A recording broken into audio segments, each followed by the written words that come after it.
Welcome to Democracy Now!, democracynow.org, The War and Peace Report. I'm Amy Goodman.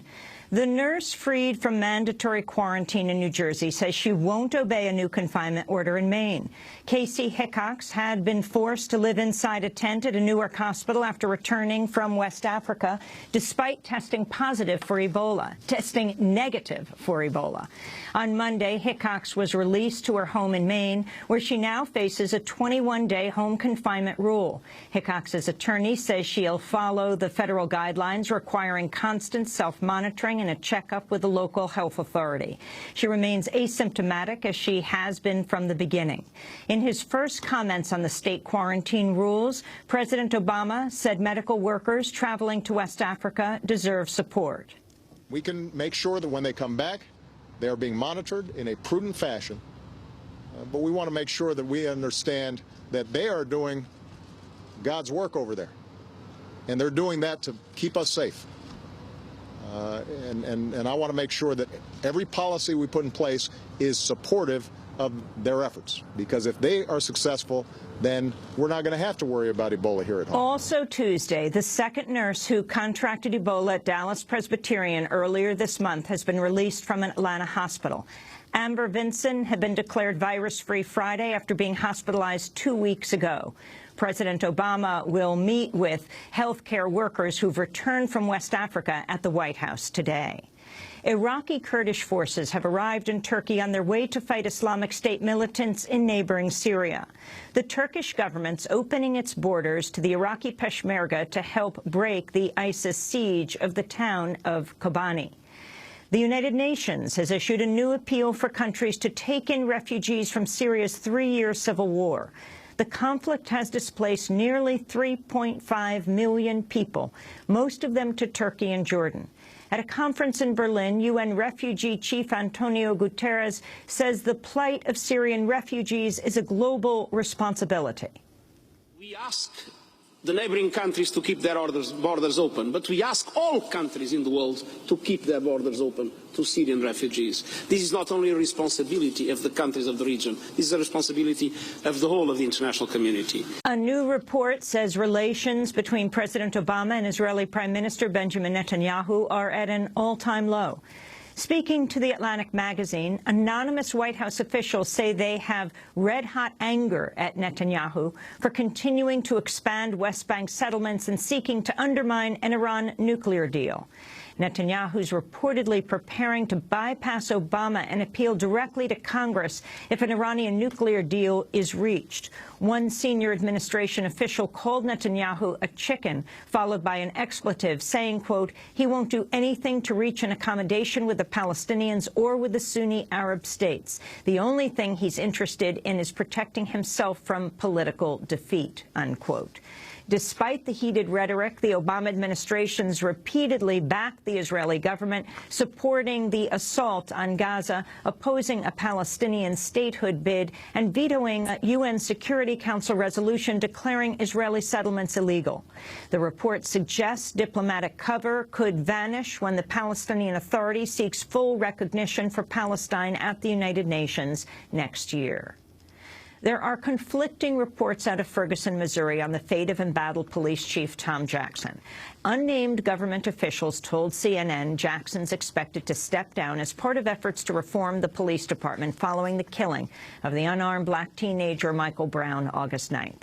But Chief Jackson and the city's mayor say the reports are false. We'll have more from Ferguson after headlines.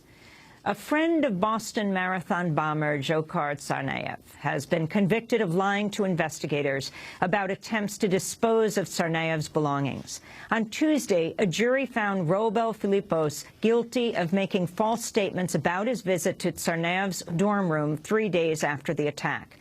Phillipps has maintained he was too intoxicated on marijuana to have a clear memory of the encounter. Outside the courtroom, a defense attorney vowed to appeal the verdict. We will be filing post-conviction motions to vacate the guilty finding. We believe there are serious legal issues relative to the materiality of just being there, not having to do anything with the backpack or firework. I don't believe that Robel Phillipps has ever been more angry at a person than he is angry at Johar Tsarnaev. When Robel found out that Johar Tsarnaev did what he did in this case, he was absolutely mortified. It was an unbelievable feeling of shock and betrayal that somebody that he knew could commit such atrocious, horrible acts. Attorneys Susan Church and Durej Demissy, the Seattle Times newspaper, is criticizing the FBI for creating a fake page under the paper's name in order to monitor a suspect accused of making bomb threats. The Electronic Frontier Foundation has revealed the FBI sent the suspect a link to a fabricated Seattle Times news story during an investigation. Once the suspect clicked on the link, authorities were able to monitor his computer. The FBI says the technique helped subvert a potential threat on a local school, leading to the suspect's arrest. But Seattle Times editor Kathy Best said, quote, "The FBI's actions, taken without our knowledge, traded on our reputation and put it at peril."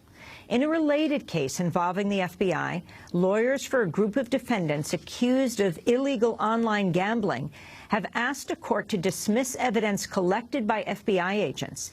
The FBI apparently shut off Internet access at a Las Vegas hotel, then posed as repair technicians to collect evidence. The agents carried out the ruse against the recommendation of a prosecutor who said it could amount to an unreasonable search. The cases follow a New York woman suing the Drug Enforcement Administration for setting up a fake Facebook profile with her identity. Sandra Arquiette was arrested in 2010 on charges of involvement in drug trafficking. Arquiette says a DEA agent used images from her confiscated phone to set up a Facebook profile in her name without her consent. The agent then used the profile to contact other people of interest to investigators. The Justice Department says it's reviewing the case. Texas has carried out a new execution while another has been halted in Missouri. Miguel Paredes was killed in Texas based on a 2000 conviction for a triple murder. Meanwhile, the Supreme Court temporarily halted the execution of Mark Christen in order to hear his appeal. Christen was convicted of killing a mother and her 2 children in 1998. Both he and Paredes were convicted as teenagers. According to the Death Penalty Information Center, the U.S. is set for 35 executions this year, its lowest number since 31 executions 20 years ago. The United Nations has criticized Iran for the execution of a woman convicted of killing a man she had accused of rape. Rehana Jabari had claimed self-defense in her killing of an intelligence official who she said had raped her years earlier when she was a teenager. The case drew global attention and the attempted intervention of Iranian President Hassan Rouhani. But UN Human Rights Agency spokesperson Rupert Colville said Iranian officials ultimately bear responsibility for failing to stop the killing. The Iranian authorities apparently did make attempts to prevent the execution, which was stayed at least twice in April and in September, in order to enable the 2 families to reach a settlement. However, it's the government's responsibility to prevent execution, especially when there is so much uncertainty about the events surrounding the killing and concerns over due process. President Obama faces continued protests over his recent decision to delay executive action on immigration. Obama had promised a broad overhaul by the end of summer, including a potential new reprieve to slow his record-breaking deportations. But last month, he delayed any moves until after the upcoming midterm elections. While campaigning for Democrats in Wisconsin Tuesday, President Obama faced a disruption from the crowd. Hold on a second. Young lady, let me tell you something. Let me tell you something.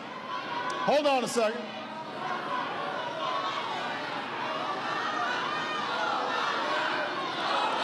It's all right. It's all right.